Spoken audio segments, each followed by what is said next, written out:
வெற்றிவேல் முருகனுக்கு அரகரோகராம். சர்க்குரு அருணகிரிநாதர் திருவடிகள் போற்றி போற்றி. கந்தர் அனுபூதி பாடல் 1 விளக்கம். ஆடும் பரிவேல் அணி சேவல் என பாடும் பணியே பணியாய் அருள்வாய்.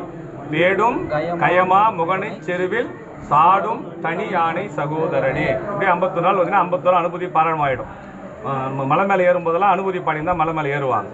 பஜனை பாடிக்கின்னு என்ன சொல்கிறாரு, முருகர்கிட்ட அருணகிரிநாதர் கேட்குறாரு, நான் எப்படி பாடணும் அப்படின்னா, உங்கள் கையில் என்னென்ன இருக்குதோ அதை வச்சு பாடணும்.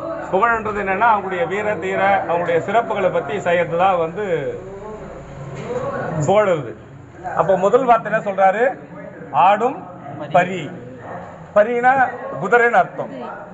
இப்போ இந்த முருகப்பெருமானை வந்து ஒரு மினிஸ்டர் வந்து தரிசிக்கிறார்னு நினச்சிங்க.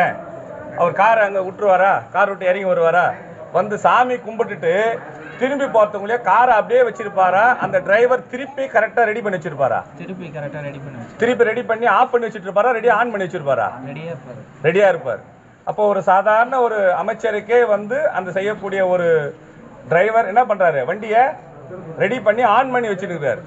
அதுபோல முருகப்பெருமான் ஏதாவது ஒரு பக்தர் முருகா அப்படின்னு என்னை காப்பாத்து, எனக்கு இந்த விஷயத்தை கூடன்னு சொல்லி முருகான்னு ஒரு வார்த்தை சொல்லும் பொழுது இந்த மயில் என்ன பண்ணுமா, அப்படி எப்படி இருக்குமா, அந்த குதிரை எப்படி கரெக்டா ரெடியா இருக்குதோ அது போல இந்த மயில் வெளியே கரெக்டா ரெக்கையோட அப்படியே கரெக்டா ரெக்கை பறந்து அப்படியே ரெடியா இருக்குமா. முருகர் எப்போ, ஏன்னா முருகர் எப்போ வருவாரு, எப்போ நம்ம மேல உட்காருவார்னு தெரியாது, எப்போ யார் எங்க கூப்பிடுவாங்களோ அப்போ முருகருக்கு என்ன, சாமிக்கு என்ன வேலை, தன்னுடைய அடியார் எங்கிருந்து அழைத்தாலும் உடனே ஓடி போய் அவர்களுக்கு அருள் செய்யறதுதான் வேலை. அப்போ அந்த மயில் எப்படி இருக்குது, ஆடும் பரி. ஆடுனா அந்த குதிரை எப்படி ரெடியா இருக்குதோ அது போல இருக்குது. ரெண்டாவது ஆடும் பரி. ரெண்டாவது வார்த்தை என்ன, ரெண்டாவது வார்த்தை ஆடும் பரி. அடுத்த வார்த்தை வேல். அதுக்கு அடுத்த வார்த்தை அணி சேவல் என. வேலுக்கு அப்புறம் சொல்றேன். அணி அப்படின்னா என்ன அர்த்தம், நமக்கு காதுக்கு எக்ஸ்ட்ரா சேர்த்துக்கிட்டே அணிகலன்கள் அப்படின்னு பேரு. அப்போ முருகப்பெருமானுக்கு எக்ஸ்ட்ரா இருக்குது என்னது, அது சேவல் கொடி, அவருக்கு அழகு. அப்போ இந்த ஆடும் பரி மயிலும் சேவலும் எங்கிருந்து வந்தது, நான் எனது என்று அகம்பாவம் கொண்ட 2 உருவங்களாக இருந்த சூரபத்மன் உடலை மாமரமாக இருக்கும் பொழுது வேலு போய் கூரா பிளந்தது. அது கூரா பிளந்ததன் விளைவாக தான் நடுவில் தானே வேல் போச்சு. வேல் பிளந்ததுனால என்னாச்சு, இந்த பக்கம் என்ன வந்தது, 2 துண்டா வரும்போது ஒன்னு என்னாச்சு மயிலாச்சு, ஒன்னு சேவல் ஆச்சு. அப்போ இந்த ஆடும் பரிக்கு முன்னாடி ஒரு வார்த்தை போட்டுக்கிறாரு, அணி சேவலுக்கு முன்னாடி ஒரு வார்த்தை போட்டுக்கிறாரு, வேலுக்கு முன்னாடி எதுனா போட்டிருக்காரா, எதுவும் போடல. அப்போ வேலுன்றது என்ன அர்த்தம், மிகப்பெரிய விசேஷம். முருகப்பெருமான் தான் வேலு. அதுக்கு தனியா இது சொல்ல, நம்ம வந்து இந்த வேலு சக்தி வேலு இல்ல கந்த வேலு அந்த வேலு எந்த வேலும் சொல்ல தேவையே இல்லை. ஆடும் பரி வேல் அணி சேவல் என. இது உங்கள்கிட்ட அது 3 தான் இருக்குது. என்ன இருக்குது, மயில் மேல இருக்கிற சேவல் கொடி வச்சுனுக்கிற, கையில வேல் வச்சுனுக்கிற. அப்ப நான் எப்படி உன்னை பாடணும்னா, ஆடும் பரி வேல் அணி சேவல் என பாடும் பணியே பணியாய் அருள்வாய். நம்ம என்ன பண்றோம், வார்த்தை ஒரு நாள் இருக்கிற 7 நாள் நம்ம தொழிலெல்லாம் பார்த்துட்டு வந்துட்டு செவ்வாய்க்கிழமை மட்டும் ஒரு 1.5 மணி நேரம் மட்டும் பாடிட்டு போயிடுறோம். மீதி ஒவ்வொருத்தரும் அவங்க ஊர்ல பாடுவாங்க, வீட்டில் பாடுறவங்க பாடுவாங்க, ஏதோ ஒரு விஷயம் பாடுவாங்க. ஆனா எனக்கு எப்படி வேணும், எப்பவுமே உன்னை நினைச்சு வேலும் மயிலும் சேவலும் அப்படின்னு நினைச்சு என்ன பண்ண, பாடினே இருக்கக்கூடிய பணியை கொடுப்பாய் அப்படின்னு சொல்றாரு. அது யாருக்கிட்ட கேட்கிறாரு, தேடும் கயமா முகனை. தேடுன்னா யாராவது ஒருத்தருக்கு வந்து ஒரு விஷயம் வந்து உடம்புல கொஞ்சம் 2 நாள் எக்ஸசைஸ் பண்ற வரைக்கும் நார்மலா இருப்பான், நம்ம ஐயாவுக்கு தெரியும். ஒரு மாசம் 2 மாசம் பண்ணிட்டு நினைச்சிக்கலாம், உடம்பு என்ன ஆகும் அவனுக்கு, அப்படி அப்படி நிக்க ஆரம்பிச்சுடுவான். எவ்வளவு பெரிய ஆளு நீ, அவ்வளவு பெரிய ஆளா அப்படின்னு சொல்லி பார்க்க ஆரம்பிப்பான்ல, கர்வம் வந்துடும்.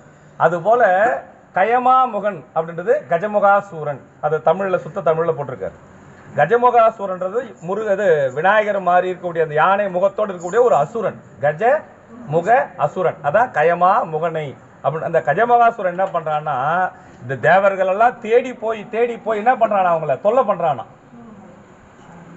என்ன பண்றானா, அப்படியே அந்த தேவர்கள் வந்து சாந்தமானவர்கள் பயந்துன்னு போறாங்க. இவன் என்ன பண்ண, தேடி போய் இது பண்றான். தேடும் கயமா முகனை செருவில் சாடும் தனி ஆணை. இது எங்க நடந்தது இந்த விஷயம் அப்படின்னா, கஜமுகாசூரன்ற ஒருத்தனை அது அழித்தவர் யாருன்னா நம்முடைய விநாயகப் பெருமான். எந்த ஊர்ல அழிச்சார் அப்படின்னு பார்த்தீங்கன்னா, செங்காட்டங்குடி, திருச்செங்காட்டங்குடி, எங்க குருநாதருடைய ஊர். திருச்செங்காட்டங்குடின்ற ஊர்ல அழிச்சார். யார் அழிச்சது? கஜமுகாசூரனை விநாயகர் அழிச்சார். அந்த அழிச்சதுனால அந்த உடம்புல இருந்து ஓடின ரத்தம் கீழே சிந்திருக்கு இல்லையா, அந்த ஊரை சுற்றி ஒரு 20-25 கிலோமீட்டருக்கு ஒரு செங்காட்டு மண்ணா இருக்கும். செங்காட்டுனா ரத்தம் ஊறியதுனால அந்த மண் எப்படி இருக்கும்? செம்மண்ணா ஃபுல்லா மொத்தம் இருக்கும். அதனால தான் அந்த ஊருக்கு பேருக்கு செங்காட்டங்குடி. அது திருச்செங்காட்டங்குடி, திருத்தணி திரு அப்படின்னு சொல்ற மாதிரி அந்த திருச்செங்காட்டங்குடியில் தான் என்ன நடந்தது? இந்த விநாயகர் அந்த கஜமுகாசூரனை அழித்தார். அப்போ தேடும் கயமா முகனை செறிவில் சாடும் தனி யானை. யார் அவரு? அப்படியாப்பட்ட விநாயகருக்கு சகோதரன் யாரு? முருகப்பெருமான். அப்ப முருகப்பெருமானே நான் என்ன பண்ணணும்?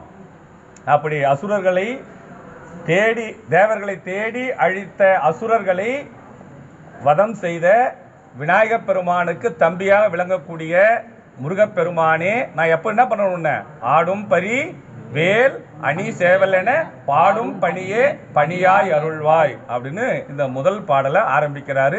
அதுக்கப்புறம் ஒவ்வொரு பாடலா வரும். அடியாருக்கு நல்ல பெருமாளுக்கு அரகரோகரா.